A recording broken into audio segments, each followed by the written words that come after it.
모두가 분주한 이곳은 LOL 챔피언스 스프링 2014 결승전 타이틀 촬영 현장. 긴장은 되지만 재밌어요. 그리고 그 유쾌한 현장을 직접 찾아가 봤습니다.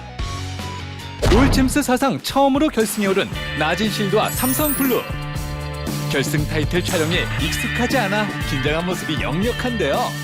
하지만 슛이 들어가자마자 생각보다 모두가 순조롭게 오케이 사인을 받아내는데 이때 여유롭게 들어오는 1인. 부끄럽다고 생각 안 하면 되는 것 같아요. 본인이 제일 부끄러워하는 것 같은데? 인터뷰 중이라서 그래요. 유일하게 촬영 경험이 있는 다대 배어진. 부끄러워하지만 않으면 된다고 했던가.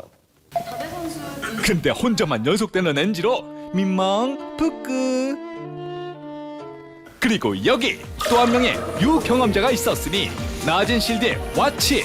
그의 조언은 결승전을 머릿속으로 생각하면서 제압한다는 식으로 임하면 될 것 같아요. 다대와는 다르게 별다른 NG 없이 팀원들을 잘 리드하며 카메라를 제압하는 와치. 하지만 이런 그에게 진짜 제압당한 한 사람? 마주보고 있어. 두 사람의 컨셉을 설명해주니 뭐라고요? 아니 얼굴을 마주보고 있으면 너무 떨려가지고. 주체할 수 없는 미소 장면. 이렇게 한 커플 맺어주나요? 이게 사랑이야? 그런가? 우리 사랑하게 해주세요. 오케이. 드디어 즐거웠던 촬영이 무사히 끝나고 두 팀과 솔직한 얘기를 나눠봤는데요. 두 팀 다 그렇게 강팀이 아니라고 이렇게 소리 듣고 있었는데 또 같이 결승을 왔잖아요. 그러니까 되게 좀 뿌듯하고 또 저희가 좀 더 좋은 점은 멘탈이 좀 강하거든요, 팀이. 그래서 그 면에서는 또 저희가 앞서 나갈 것 같아요. 그래도 저희 팀이 실드보다 좀 나은 건 아무래도 형들이 이제 두 명이 있으니까 그런 팀워크가 아마 더 잘 맞지 않을까 싶어요. 특히 롤챔스 강민 해설위원은 얼마 전 게임 플러스에서 나진 팀의 우승을 예상하기도 했는데 과감하게 한번 나진 실드 우승 가능성을 예상해 봅니다. 정확한 게임 보는 눈을 가지신 것 같아요. 강민 해설위원님 화이팅! 그도 그럴 것이 롤챔스에 존재하는 특별한 징크스가 한몫했다는 설이. 롤챔스에서 이제 KT를 이기면은 우승을 한다. 이 징크스가 아직 깨지지 않았죠. 2012년 윈터 시즌부터 KT 블리츠를 꺾고 올라오는 팀이 최종 우승을 거둔 만큼 현재 KT 블리츠를 이기고 올라온 나진이 유리할 것으로 예상. 그런 징크스라는 거는 그렇게 크게 신경 쓰고 있지 않아요. 예전에도 저희 비시즌이긴 했지만 이제 KT 블리츠를 이긴 적이 있었는데 그때도 우승 못했거든요. 그러니까 잠깐 비시즌이라 가지고요. 네. 물론 삼성 블루분들도 열심히 노력하시겠지만 저희도 열심히 노력하고 있고 이제 징크스까지 더 있는 거죠. 그렇게 막 꽁으로 우승 챙기려고 하지 말고 징크스는 언제나 깨지는 법이기 때문에 아닌 것 같아요. 그런 건 신경 쓰고 있지 않아요. 저는 3대0. 네, 저도 3대0 예상하고 있어요. 그러다가 패패승승 당하실 수도 있을 것 같은데. 승패. 두 팀 모두 팽팽한 기싸움 살벌한 가운데 특히 와치와 다대 두 선수는 각각 다른 팀이었지만 두 번째 우승을 노리고 있다는 사실. 각오도 남다를 것 같은데요. 네, 그런 역사상 첫 타이틀에 너무 욕심이 가고요. 앞으로 더 많은 기록을 세워야죠. 몇 번 정도는 만족하실까요? 13번 정도? 13번 정도. 두 사람 모두 우승 못하면 큰일 날 기세. 처음으로 올라온 결승인 만큼 질 상황은 염두에 두고 있지 않고요. 네, 우승하겠습니다. 무조건 우승하도록 하겠습니다. 삼성블루 화이팅! 나진 실드 화이팅! 결승전 타이틀 촬영 현장에서 만나본 삼성블루와 나진실드 끝까지 지켜봐 주세요. 자, 오늘은 준 플레이오프 1차전 나진 이엠파이어 그리고 CJ 엔투스가 대결에 나섭니다. 절정의 실력, 최고의 기세를 자랑하는 두 팀이 만났다. 승리의 여신은 어느 팀을 향해 웃어줄지? 두 팀이 생각하는 오늘의 승자는? 저희가 이길 것 같아요. 두 번 다 2대1 정도 하지 않을까요? 저희는 자신이 있고 무조건 2대0 할 수 있을 것 같습니다.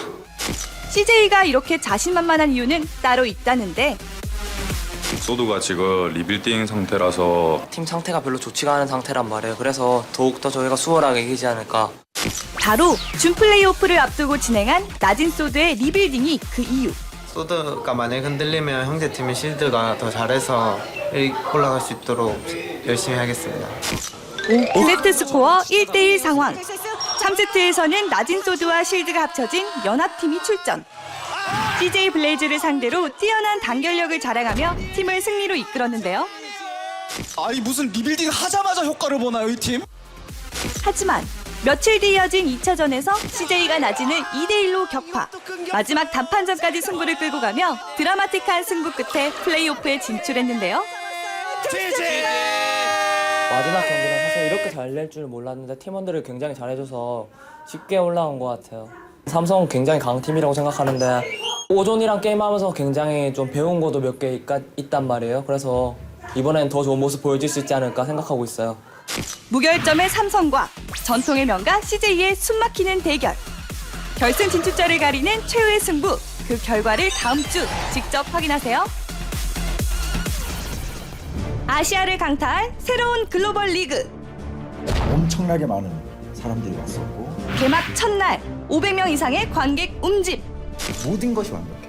모두를 열광하게 만든 짜릿한 경기의 연속. 굉장히 좀 충성도 있는 유저 친구만. 탄탄한 고정 유저층까지 확보하며 처음부터 끝까지 완벽해 보이는 WGL APAC 2014. 하지만 중요한 한 가지가 없다? 이렇게 여자 없는 게임 처음 봤어. 500분 오셨는데 2분이 여성분이야. 목표는 정해졌습니다. 이 현장에 여성 관객들이 늘어나는 그 재미. 상대적으로 적은 여성 관객 수는 아쉬웠지만 열정 가득한 WGL APAC 현장을 만나봤는데요. 치열한 예선전을 거쳐 진출한 4팀 등장. 아르테, 팀프로핏, 인디, 노유니컴. 이들이 가장 피하고 싶은 팀은? 두렵죠. 온몸에 소름이 끼치고요. 제일 피하고 싶은 팀이에요. 경계 대상 1순위는 안녕하세요. 아르테입니다. WTK의 시즌 챔피언, WGL 그랜드 파이널 출전 등 화려한 이력의 아르테. 항상 즐긴다는 마음으로 그리고 새로운 도전자들 기다리는 마음으로 게임에 임하고 있습니다. 명실상부 국내 최강팀인 아르테. 최근 노아에서 활동했던 두 선수 지완선, 방정환을 영입하며 더욱 막강한 모습으로 돌아왔는데요. 아랫대 매섭습니다. 많이 발전했다는 모습을 차후에 있을 WGL 파이널에 좀 더 나은 결과를 보여드릴 수 있을 것 같으니까 응원 많이 해주셨으면 좋겠습니다. 더 강해져서 돌아온 아르테와 결승에서 맞붙을 팀은? 안녕하세요. 노유니컴 팀입니다. 후회하지 않는 경기를 만들겠습니다. 사전 경기를 통해 올라온 두 팀. 실버 포인트를 걸고 결승에서 만났는데요. 공격과 방어 밸런스적으로 나가는 전략을 준비했습니다. 좀 더 짜임새 있게 움직이는 게 저희 전략이라고 할 수 있겠네요. 모두의 관심 속에 펼쳐진 관록의 아르테와 신성 노유니컴의 결승전. 최선을 다해 선전했지만 아르테의 벽을 넘지 못했는데요. 결국 최종 스코어 2대 0으로 우승은 아르테에게 돌아갔습니다. 제한 시간 10분인데 뭐 한 9분 동안 가만히 있다가 뭐 그러니까 이런 것들이 나오면 어쩔까 막 이런 걱정들이 많았는데 오늘은 그런 게 없었어요. 상당히 신선하다. 앞으로도 이런 형태의 좀 그 공격적인 플레이가 좀 많이 나왔으면 좋겠다라는 생각이 좀 많이 들었습니다. 산뜻한 출발을 선보인 WGL APAC 2014. 앞으로도 뜨거운 열기가 지속되길 기대해봅니다.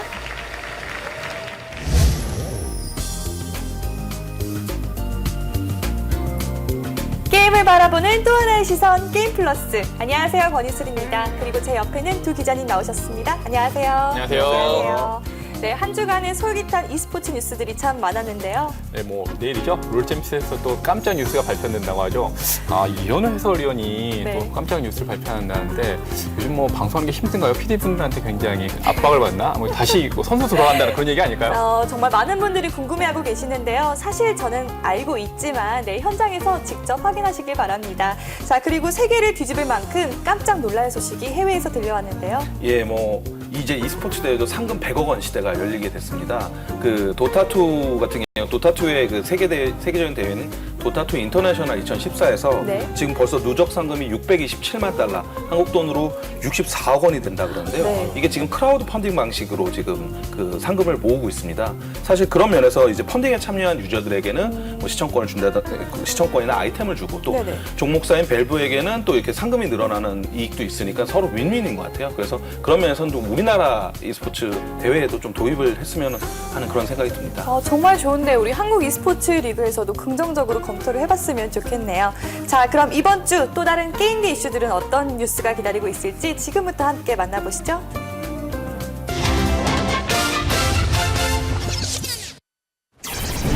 때는 바야흐로 2004년 6월 리니지2 바츠 서버에서 대사건이 발발했으니 바츠 해방 전쟁은 그 2004년도에 리니지2가 서비스되고 약 4개월 정도 후에 발발된 그 사이버 전쟁입니다. 드래곤 나이츠 혈맹의 폭거에 맞서기 위해 모든 서버의 이용자가 바츠 연합군을 결성. 연인원 20만 명이 4년간 전쟁에 참여해 결국 승리를 이끌어내고 해방의 날을 맞이한 바츠 해방 전쟁.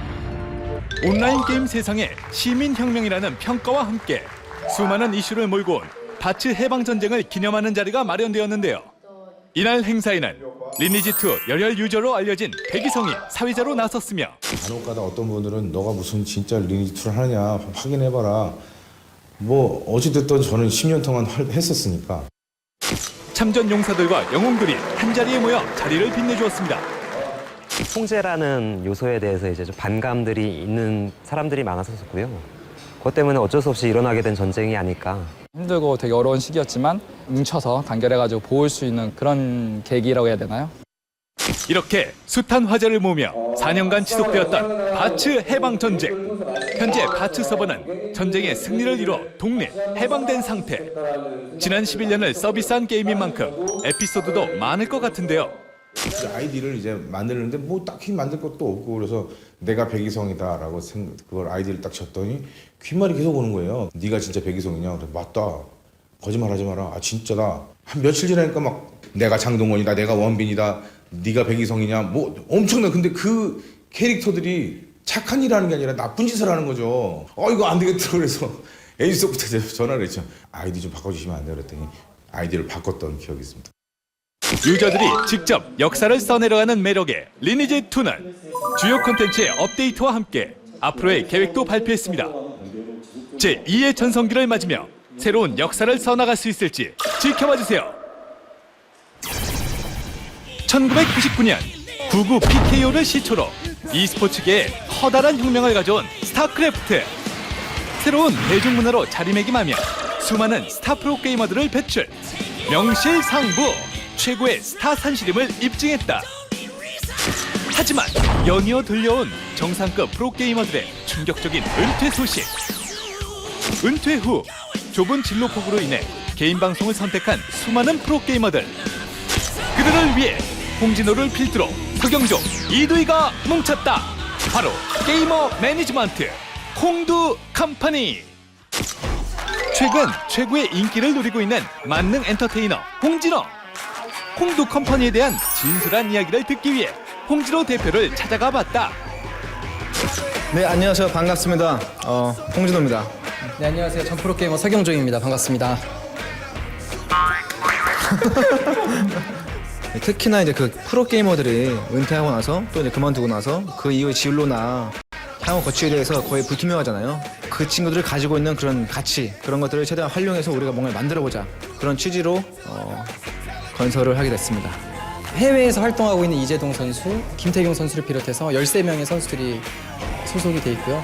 좀 더 수익적으로 도움을 될 수 있는 일들을 하고 있고요. 현재 지금 뭐 개인 방송을 하지 않는 해설가나 해외 프로게이머 같은 경우에는 뭐 모바일 게임 CF라든지 아니면 뭐 대학교 강의라든지 이런 일들을 계속 준비를 하고 있습니다.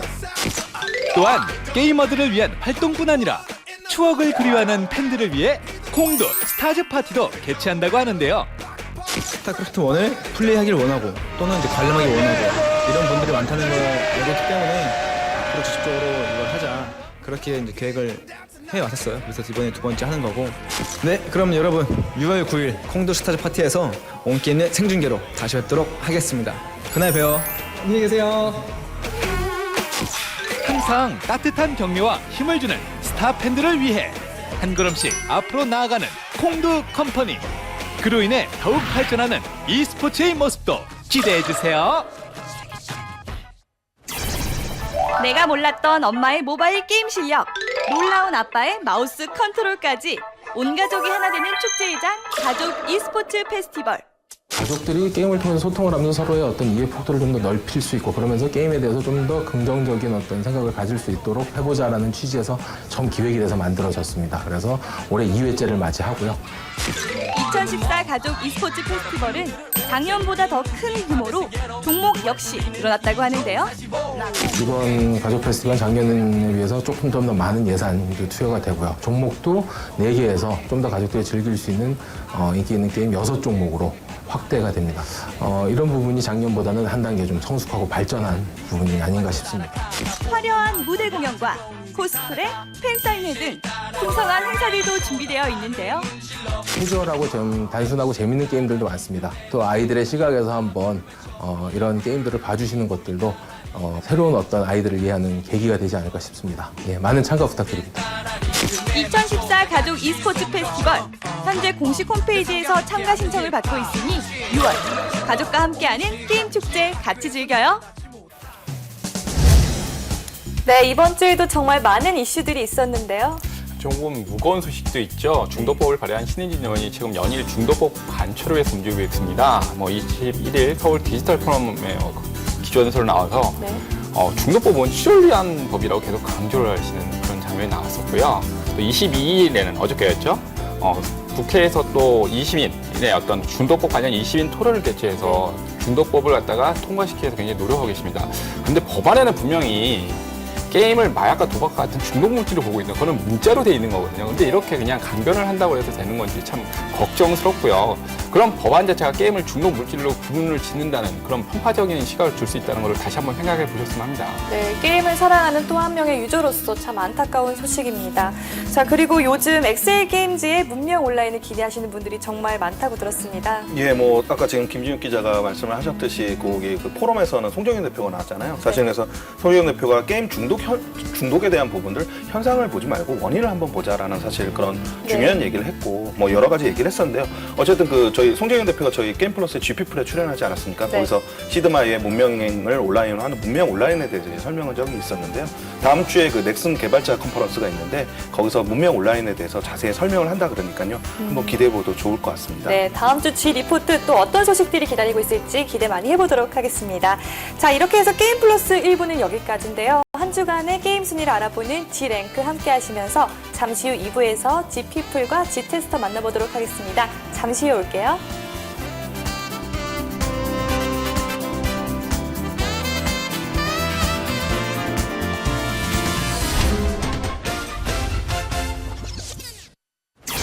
한 주간의 게임 순위를 알아보는 G랭크 5월 넷째 주 온라인 게임 랭킹 탑 20입니다. 먼저 20위는 새롭게 진입한 카트라이더입니다. 붐힐 마블, 이번엔 서욕이다.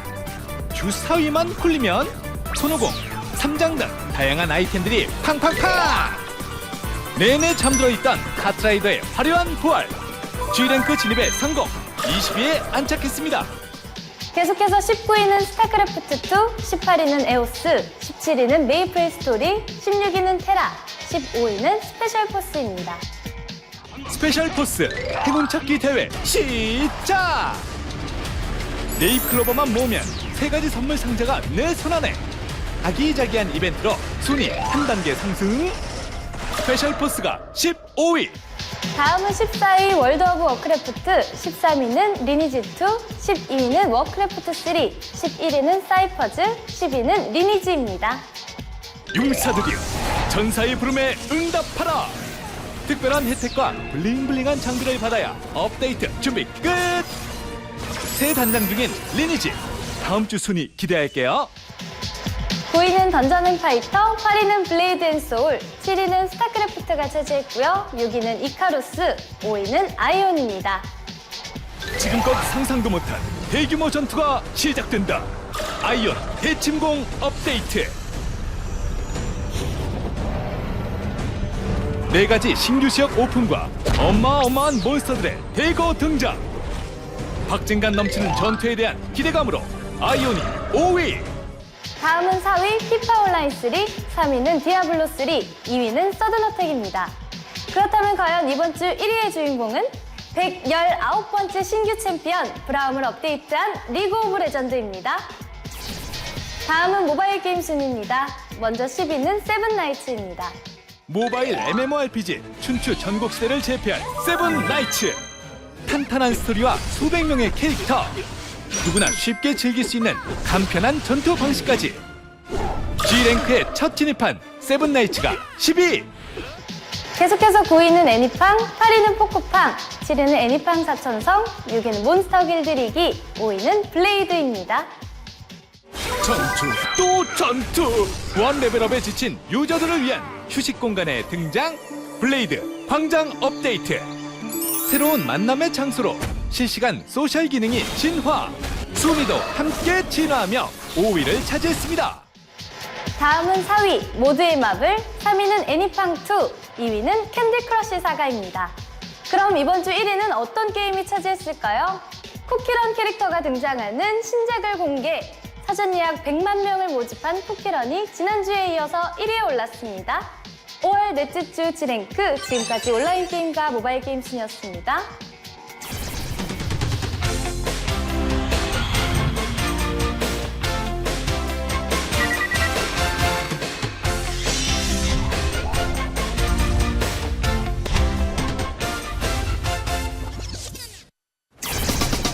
지난주 실사 같은 묘사와 화려한 색채로 유저들의 시선을 단번에 사로잡은 국내 3대 일러스트레이터 정준호.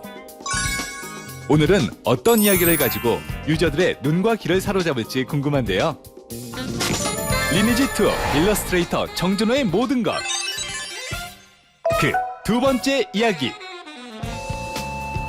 이른 아침부터 찾은 이곳. 안녕하세요. 편안한 옷차림의 정준호. 익숙치 않은 듯 어색한 모습으로 우리를 맞이했는데요. 이곳은 어디인가요? 여기가 제가 살고 있는 집입니다. 정준호 일러스트레이터의 보금자리. 평소 자유로운 모습이 고스란히 묻어나는 느낌인데, 그렇다면 이제 본격적으로 집 구경을 시작해볼까요? 여기는 제가 가장 오래 이 집에서 체류하는, 가장 많이 오래 지내는 공간이고요. 바로 제 작업실입니다. 그동안 우리가 재미있게 플레이했던 게임의 일러스트가 모두 이곳에서 탄생. 책장에는 그동안 진행했던 게임 일러스트, 프로젝트 상품, 피규어 등이 전시되어 있어 정준호 일러스트레이터의 발자취를 한눈에 들여다볼 수 있었는데요. 많은 작품들을 작업했던 그에게도 가장 애착이 가는 작품이 있을 것 같은데, 사실 제가 가지고 있는 역량보다도 좀 더 팝업이 될 수 있었던 거는 그 IP의 힘이 컸던 것 같고요. 그래서 리니지2를 언급하지 않을 수가 없습니다. 게임을 좋아하는 사람이라면 누구나 아는 온라인 대표 게임 리니지2. 지인의 소개로 우연히 리니지2 프로젝트에 참여하게 되면서 남다른 실력과 소양을 보여주며 성공적으로 리니지2를 런칭했는데요. 이후 일러스트레이터로서 굳건히 자리매김하며 해외에서도 호시탐탐 노리는 인물로 급부상했습니다. 여러 가지 정말 개발 기간이 길었던 만큼 재밌는 에피소드나 비하인드가 굉장히 많았지만, 제가 어디서 굳이 하나를 꼽으라면 꼭 그러니까 떠오르는 게, 리니지2라고 하면 그 드워프 여성 종족이 제가 늘 언급을 드리게 됩니다. 저 와우를 보셔서 아시겠지만 정통 판타지에서 여자 드워프는 아줌마고 수염나고 난장입니다. 이 드워프를 그래서 제가 정말 가장 많은 고민을 했었고, 답이 없어서 그러면 드워프 여자도 어릴 때가 있지 않을 거냐, 어린 드워프는 귀엽지 않겠냐, 그렇게 해서 약간 위험한 시도긴 하지만 그러면 로리타 캐릭터를 가보자고 해서 최초 시도했던 이제 여성 드워프가 나왔는데, 그게 시장에서 또 엘프 못지않게 많은 또 그런 스타일을 좋아하는 남성 유저분들한테 호응을 얻어서 이게 참 고무적이었달까. 그게 가장 저는 인상적인 에피소드로 늘 기억이 납니다.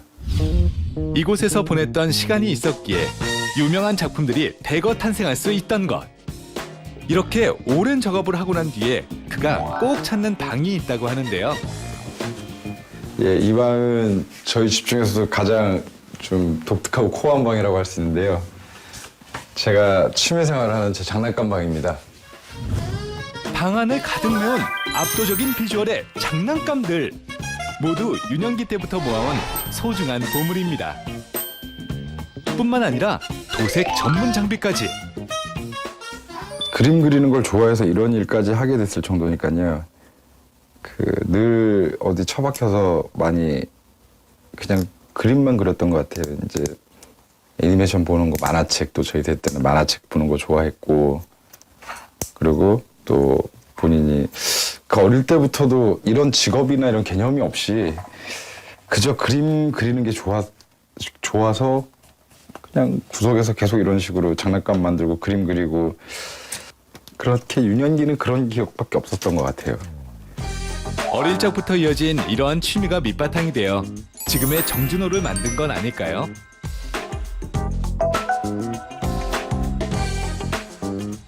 평소 자전거 타기를 좋아하는 정준호 일러스트레이터. 틈틈이 시간 날 때나 날이 좋을 때 집 주변을 가볍게 라이딩하면서 복잡한 생각도 정리하고 아이디어 구상을 한다고 하는데요. 하지만 오늘은 특별한 손님을 만나기 위해 힘차게 페달을 밟는 중. 누구를 만나는 걸까요? 많이 썼네. 덥다야. 새로운 프로젝트 팀원의 유력한 후보 컨셉 아트 디렉터 배창성. 이미 언데일드 컨셉 아트, 리니지2 3D 디자인, 테라 UI 디자인 등으로 뛰어난 실력을 뽐내며 탄탄하게 계속적으로 성장 중인 그입니다. 처음에 알게 된 거는 리니지2 때문에. 제가 이제 그 일러스트 파트, 컨셉 아트 파트장이었는데 이 친구는 그때 3D를 하고 있었어요. 근데도 이제 3D 업무가 끝나면 남아서 꼭 이제 일러스트를 하는데, 저보다 더 잘 그린다고. 그런 소리 하지 마. 그래서 깜짝 놀랐었어요. 그래갖고 블루홀 소프트에 이제 테라라는 게임, 거기서도 이제 UI도 하고 컨셉 일러스트를 하면서 이제 본연 이제 2D 캐릭터 일러스트 쪽으로 이제 일을 하더라고요. 그래서 이제 그때 이 친구랑 이제 같이 일을 할 수 있으면 꼭 해봐야겠다 이런 생각을 이제 마음에 갖고 있던 터라 이렇게 컨택을 하고 있는 거죠. 제가 본 정준호라는 그 사람은 되게 정직한 사람인 것 같아요. 그런 의미에서 같이 일을 하게 되는 이 기회가 굉장히 좋은 기회라고 생각해요. 정준호 일러스트레이터의 새로운 프로젝트 디자인 강화를 위해 뭉친 두 사람. 인연 깊은 두 사람이 함께 만들어 나갈 새로운 작품이 기대되는 가운데 빠른 시일 내에 만날 수 있길 기대해 봅니다. 하루 일과를 마친 사람들이 모두 퇴근하고 집으로 가는 이 시간. 아직까지 밝은 사무실. 늦은 시간까지 새 프로젝트 준비에 한창인데요. 최근에 이제 제가 속해 있는 NC소프트에서 좀 전사적 차원에서 디자인 역량 강화나 디자인 트렌드 강화를 위해서 그런 컨셉 아트 연구개발 실을 만들었습니다. 디자인 R&D 실이라는 이름의 조직이고요. 지금 일단 소수 정예로 굉장히 그런 역량이 있는 인재분들을 모셔서 일단은 단계적으로 얼마나 이 조직이 의도대로 순기능을 해나갈 수 있을지 일단 그것을 지켜보고 진행할 예정입니다. 그의 새로운 도전이 기대됩니다. 팀원과 함께 회사를 나서는 정준호 일러스트레이터. 어디 가세요? 예, 이제 퇴근합니다. 회사에서 굉장히 좋은 기회를 줬기 때문에 이 실을 잘 운용해서 어떤 이제 일정의 목표, 결과물을 보고 싶은 게 지금 단기적인 계획이고요. 그리고 뭐 제 본연의 업무가 일러스트레이터듯이 약간 다양하고 많은 그림을 그려서 또 많은 분들한테 보여드릴 수 있기를 기대합니다. 지켜봐 주십시오. 20여 년 동안 꿈을 향해 오직 앞만 보고 달려온 정준호 일러스트레이터. 일러스트계의 대부로서 더 많은 일러스트로 많은 사람들에게 꿈을 실어줄 그의 앞날을 응원합니다. 네, 정준호 일러스트레이터의 모든 것 GP풀 만나봤습니다. 참 리니지2가 이렇게 오래된 게임임에도 불구하고 정말 많은 사랑을 꾸준히 받고 있는 것 같습니다. 예, 뭐 저희 아까 시작할 때 G 리포트에서도 봤듯이 뭐 많은 연예인분들도 많이 즐기시고 또 11년이나 된 게임이었는데 뭐 정준호 이제 또 일러스트레이터가 나왔지만 일러스트도 굉장히 예쁘고 또 역시 최고는 뭐 바체방전에서 뭐 최초의 게임 내 민주화 투쟁이라고 하듯이 유저들이 만들어가는 MMORPG라는 거죠. 그런 부분들이 가장 큰 그 인기 비결이라고 생각이 듭니다. 네, 이런 리니지에서 지금 또 새로운 소식이 들려오고 있다고 하는데요. 신규 서버를 연다고 하죠. 아까 바치 해방전이 그런 내용인데요. 이거는 어떻게 보면은 과거로의 회귀예요, 지금. 그러니까 10년 전에 어떤 그 리니지의 그 모습으로 가겠다라는, 그 리니지 2의 모습으로 가겠다는 건데요. 최근 뭐, 좀 지난해 바람의 나라가 복원 작업을 하겠다고 그랬죠. 근데 오늘 바람의 나라가 96년도에 클라이언트를 복원했다는 그런 소식을 전해왔어요. 아무래도 역사가 길어지는 게임사들이 만들어지다 보니까 과거의 게임으로 돌아가는 거, 그 게임을 즐겨서 그때로 또 즐기려는 그 이용자들이 늘어나는 것 같습니다. 아무래도 뭐 복고풍이 이제 게임계에서도 좀 유행을 할 것 같네요. 참 그렇습니다. 네, 리니지2의 발전과 더불어서 우리 정준호 일러스트레이터도 앞으로 승승장구하시길 바라겠습니다. 자, 다음은 타이탄폴 평가 그 두 번째 시간을 맞은 G테스터 만나볼 시간입니다. 함께 하시죠.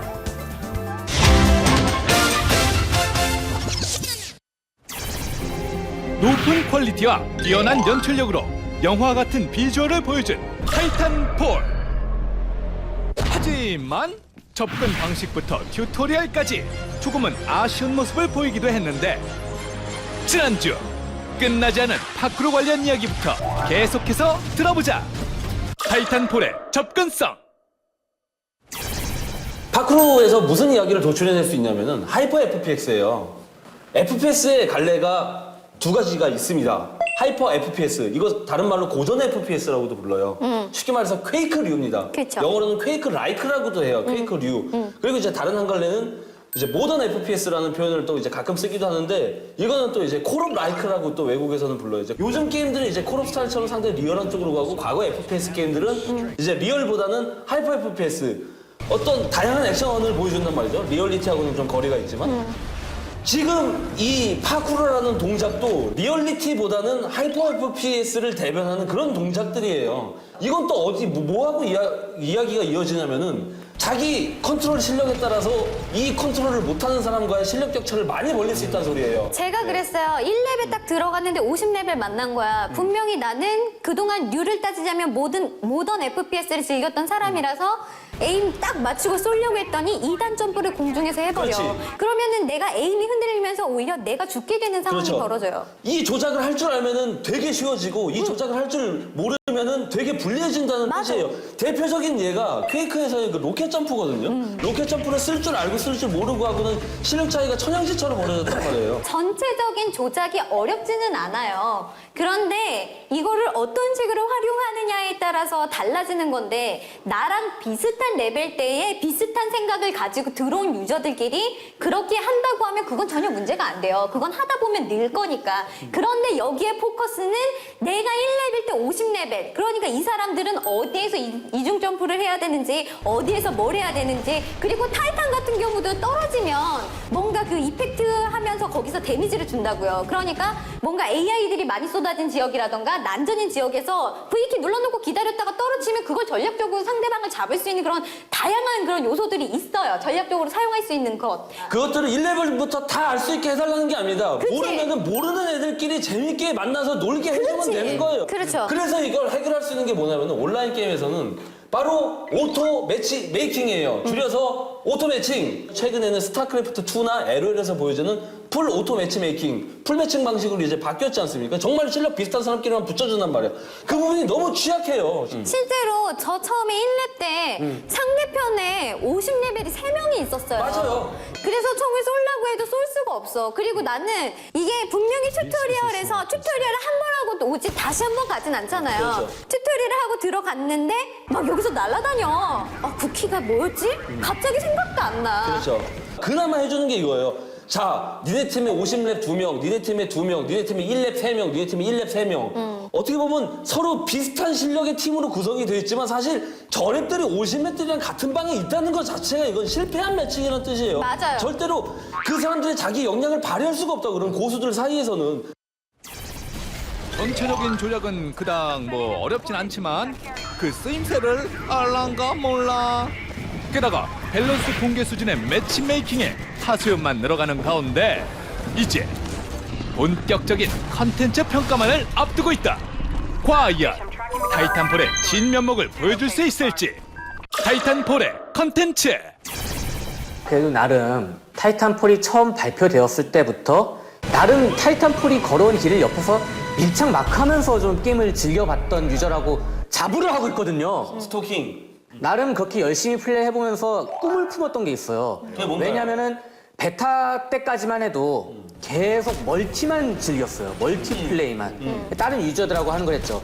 그러다 보니까는 생각한 게, 야, 이런 멋진 연출과 매력적인 요소들을 가지고 싱글 캠페인을 만들면 정말 기똥찬 물건이 나올 수 있겠구나.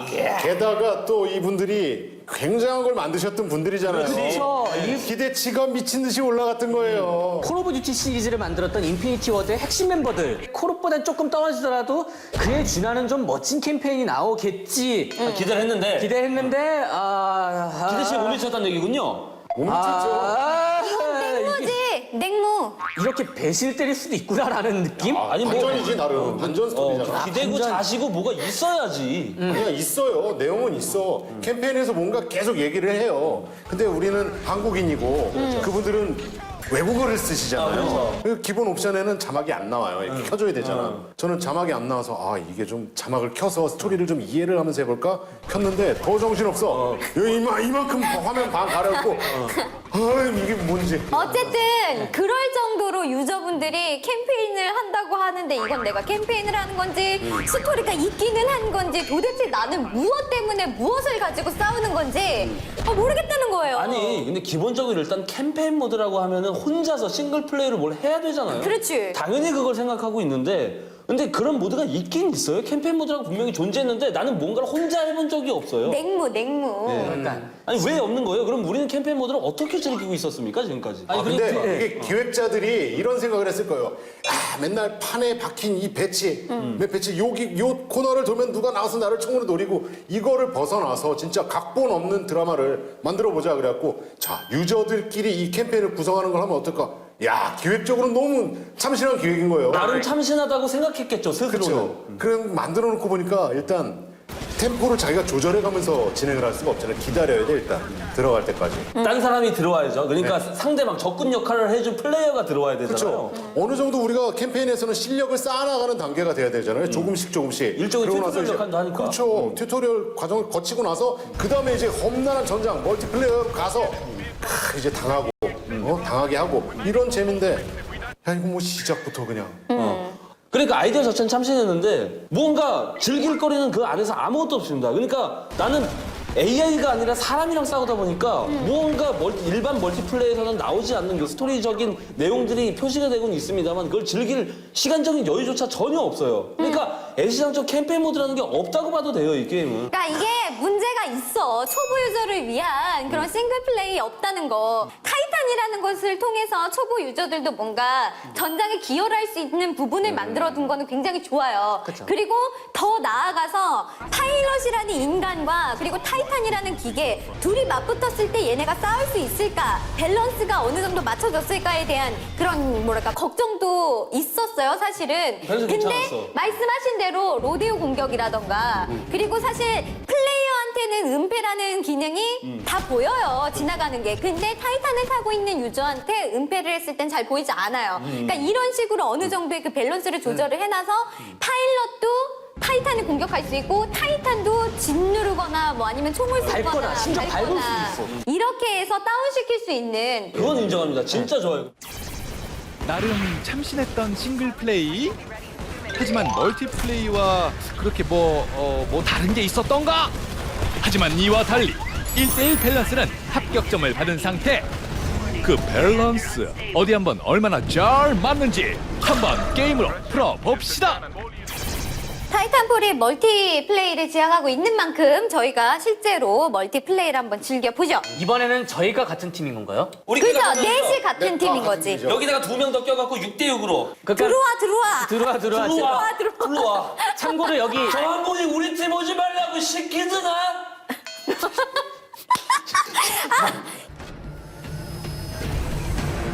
요 연출 되게 좋은 것 같아. 헬기 레펠 인간이 가장 공포심을 느낄 수 있는 12m에서 떨어졌습니다. 은폐 확실해야 됩니다. 기도빈이. 자, 일단 포탑을 해킹을 해가지고 이걸 내가 먹고요. 먹고 시작. 윙윙윙윙. 아 잠깐만. 전 RE 45 자동 권총을 들고 왔습니다. 벌써 뒤에서 접근했어. 아, 이분들 빠르시네. 잠깐만. 저 한 명 살아냈어. 됐다. 죽였다. 나도 죽였다. 아하.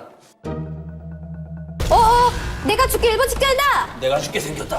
와! 바로 눈앞에 나 발차기 당했어. 나도 발차기로 죽었다. 미래에서 발차기 한 방에 죽는다는 게 솔직히 말이 돼. 미래 사람들은 힘이 더 세겠죠. 그렇게 많이 먹으니까. 타이탄 언제 나오나요? 자, 우리 되게 비등비등해요. 89대 109야. 타이탄 전 준비됐어요. 다들 어떠신가요? 저 준비 완료. 7초 남았습니다. 타이탄. 진작 5, 4, 3, 아니, 차에 타는데 사람을. 1. 타이탄 4. 자, 중앙에서 소환할게요. 자, 우리 모여. 내 타이탄 어디 갔지? 앞에. 자, 저 소환했어요. 탔어. 다 타. 나머지 다 타. 아니 나 타이탄을 못 찾겠어. 아니, 소환했는데 못 찾겠다고요, 지금? 야, 이상한 데 떨어지는 발차기. 저도 타이탄 내려와요 이제. 아, 내려왔었는데요. 예, 타이탄을 못 찾어요. 자, 핑키 레나님 옆에 있어요, 제가. 되게. 같이 뭉쳐 다녀요, 이제. 네네. 맞았어. 나도 맞았어. 잠깐, 흐릿흐릿해. 짜릿짜릿해. 타이탄 마크 보세요. 자, 우리 같이 뭉쳐 다녀서 적의 타이탄을 성공시를 죽여버려. 눌러서 대타이탄 명기로 막. 자, 안개 뿌렸고. 나 터졌어. 아이, 누가 에이스가 잘해야죠. 누구야, 이거 누구 거지? 나 지금 열심히 밟고 있어 애들. 아, 좋아. 핑키레나 잘한다.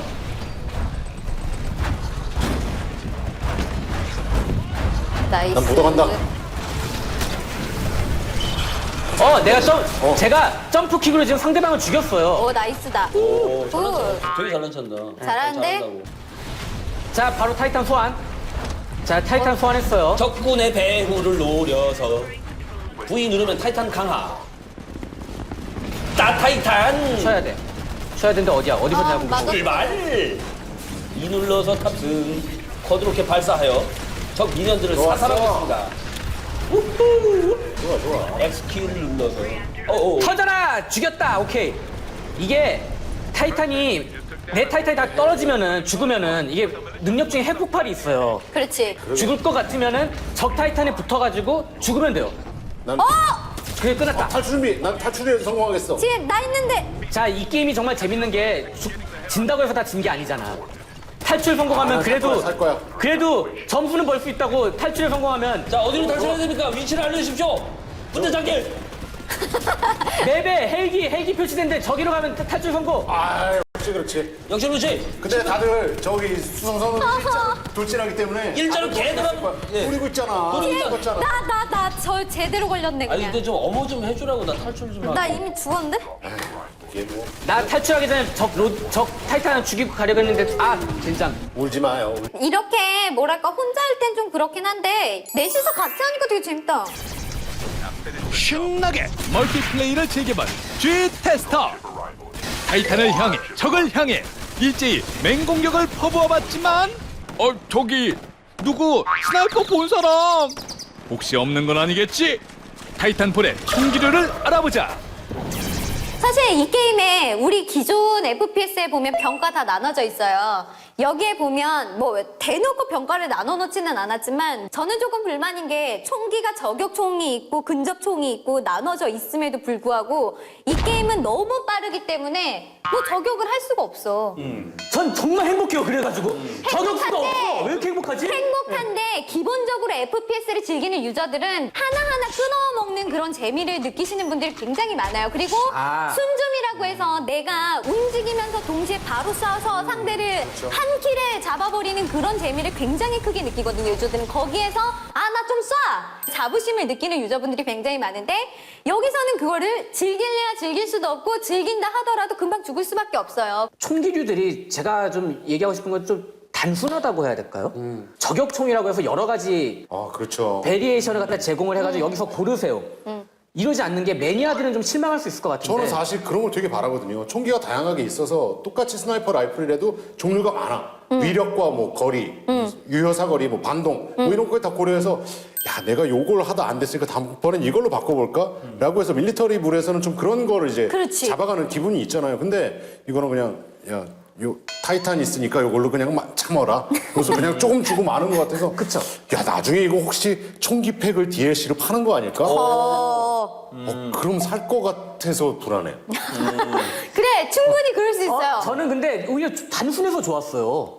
아니 내가 저격총 하고 싶어 그럼 저격총 하나밖에 없어. 그럼 거기서 이제 옵션만 좀 약간 조절해주면 되기 때문에. 컨텐츠 소모 속도를 봤을 때는 무기 종류가 이꼬르 플레이 스타일이 돼버리거든요. 있어요. 그러니까 저격이라 하더라도 내가 계속해서 이거는 반동이 큰 저격종이기 때문에 자리를 잡고 있다가 쟤를 끊어먹는 그런 그 기지방어용 플레이가 될 수도 있는 거고, 아니면 바로바로 순줌을 가능한, 혹은 뭐 장탄이 굉장히 많은 뭐 그런 것들을 가지고서 움직이면서 쏠 수 있는, 그러니까 이거는 많아지면 많아질수록 유저들이 할 수 있는 플레이가 무궁무진해진다는 거예요. 근데 하지만 많다는 것이 무조건적으로 좋은 쪽으로 다가오지는 않습니다. 왜냐면은 많다는 것은 그쪽에 관심 없는 혹은 복잡하다고 생각하는 라이트, 캐주얼 유저들한테는 이 게임 왜 이렇게 복잡해? 뭘 고를지 모르겠어라고 이어지는 경우도 대단히 많거든요. 그러나 해금이 되잖아요. 그렇죠. 그런 식으로 이제 단계적으로 가짓수를 늘려가는 전략은 상당히 이런 부분에 있어서는 좋다고 봐요.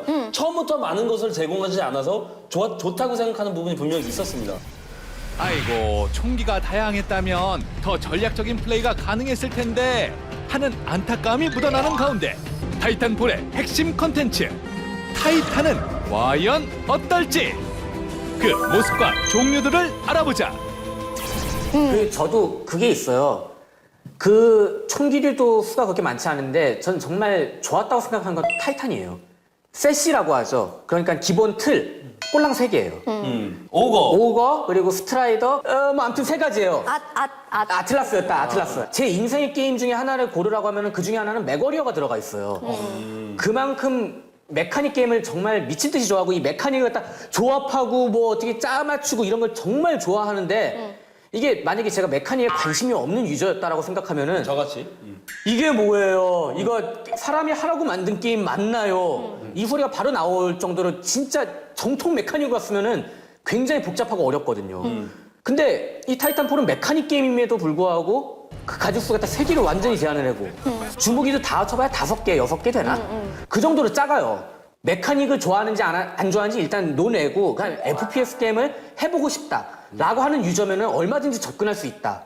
라는 점에서 저는 굉장히 좋다라는 생각을 많이 했거든요. 근데 실제로 FPS를 좋아하고 메카닉을 좋아하는 유저의 입장에서 더 깊이 들어가 보면 사실 이 타이탄이라는 것도 정말 컨텐츠를 무궁무진하게 많이 만들 수 있을 거라고 생각을 해요. 그렇죠. 사실 그 힘을 뺐다는 느낌을 굉장히 많이 받았어요. 그렇죠. 그래서 유저분들이 굉장히 아쉬워하시는 부분 중에 하나가 커스터마이징, 파츠를 붙일 수도 있는 거고 모양을 바꿔줄 수도 있는 거고 총기에 따라서 뭔가 다른 걸 더 주입을 해줄 수도 있는데 타이탄이라는 걸 줬기 때문에 이거 뭐 파츠 얼마 없고 뭐 커스터마이징 안 돼도 너희들이 이해해. 이거는 절대 안 되는 거예요. 면제부가 될 수 없다는 얘기죠. 그렇죠. 더 총기를 부족한 것도 유저분들이 이해할까 말까인데 주로 내세우고 있는 이 타이탄마저도 사실은 조금 더 신경 써줄 수 있었을 텐데. 어떤 부분에서 신경 쓸 수 있을까요? 그 가짓수? 뭐 컬러를 막 노란색, 빨간색 이렇게 바꾸는 건 조금 무리일 것 같지만 뭔가 그 부속품들의 모양이라던가 이런 것들을 조금씩이라도 바꿔줄 수 있을 것 같기도 하고. 데칼. 그렇죠. 데칼 FPS에서 많이 쓰잖아요. 스프레이 하는 거. 자기 독자 디자인 만들어갖고 쓸 수 그래. 있게 하잖아요. 그런 거라도 하나 붙일 수 있게 해주면. 그래, 붙인다거나 그 무기 같은 거도 무기의 그 모양도 바꿀 수 있을 것 같고 위에다가 뭔가를 더 얹어서 데미지를 좀 더 세게 해준다거나 그래. 이런 것들이 좀 더 늘려줬으면 오히려 더 다양한 플레이가 나올 수 멀리서 있을 것 이렇게 같아요. 드랍 시켰을 때도 저거 내 거야. 또 멀리서 알아봤으면 동시에 떨구면은 그런 식으로 내가 돈을 내더라도 나만의 타이탄을 가질 수 있다는 그런 장점이 있다면 충분히 돈을 지불할 의향이 있거든요. 그런 데서 분명히 아쉬운 부분이 있어요. 타이탄폴 평가를 모두 마친 G테스터. 과연 4인방의 점수는 타이탄폴 평가 점수. 타이탄폴은 럭비공이다. 유저들은 과거 콜 오브 듀티에서 맛봤던 감동과 몰입감에 타이탄폴의 시스템적인 완성도가 더해지길 기대를 했지만 결과는 예상치 못한 방향으로 튀어버리고 만 듯합니다. 준비가 충분히 되지 않은 유저들을 곧바로 멀티플레이에 방치해버리는 나몰라식 플레이 동선, 그리고 전체적으로 모자란 볼륨은 정말 이 개발사가 그 많은 경험을 쌓아온 분들이 맞는지 궁금하게 만들기도 합니다. 타이탄폴 제 G포인트는 비주얼 4점, 접근성 3점, 컨텐츠 2점 드리겠습니다. 타이탄폴은 FPS의 미래를 보여줬다. TPS 게임에서나 봤을 법한 여러 가지 다양한 액션들, 빠른 속도감을 가지고 있지만 초보자들도 재미를 느낄 수 있을 만한 다양한 게임 플레이에 이르기까지 이 정도면은 하이퍼 FPS 게임의 미래를 제시했다라고 평가를 해도 전혀 과언이 아닐 것입니다. 제 G포인트는요, 비주얼 5점, 접근성 4점, 그리고 콘텐츠 3점 드리겠습니다. 타이탄폴은 외발 자전거다. 싱글 플레이나 코업 모드를 철저히 배제하고 오직 멀티플레이 대전만을 추구하고 있는 탓에 경쟁의 피로감을 느끼는 캐주얼 유저들은 발붙이기가 좀처럼 쉽지 않습니다. 정교하지 못한 매치메이킹 시스템은 이러한 문제를 더욱 부각시키고 있는 형국이고요. 코어 유저라는 바퀴, 캐주얼 유저라는 바퀴, 두 바퀴 모두 튼튼한 타이탄폴이라면 더 좋았을 텐데 하는 아쉬움이 남습니다. 타이탄폴 제 G포인트는요, 비주얼 4.5점, 접근성 3.5점, 컨텐츠 3.5점입니다. 타이탄폴은 실밥 터진 명품백이다. 마무리가 완벽하지 않아 실밥이 터져 들고 나갈 수 없는 명품백처럼 타이탄폴은 정말 좋은 그래픽 퀄리티와 화려한 연출, 그리고 속도감 넘치는 FPS의 재미까지 정말 잘 만들어진 게임임에는 분명하지만 무엇보다 아쉬운 매칭 시스템, 컨텐츠 부족의 문제까지 뭔가 마무리가 조금 아쉽게 느껴집니다. 그래서 제 G포인트는 비주얼 4.5점, 접근성 3점, 콘텐츠 3.5점 드립니다. 4인방의 화끈했던 타이탄폴의 평가는 여기까지였습니다. 다음 게임도 기대 많이 해주시고요. 게시판에도 글 많이 남겨주세요. 여러분 안녕!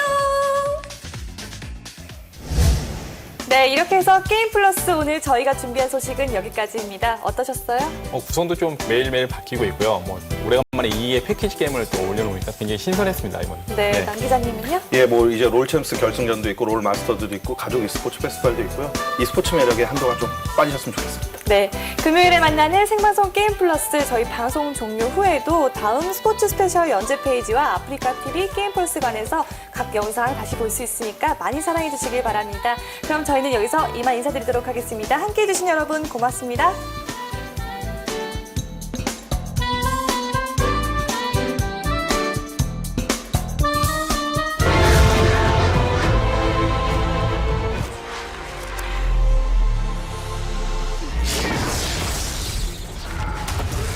The world is tearing itself apart, but they say I can stop this. Unless we act, it will swallow the world.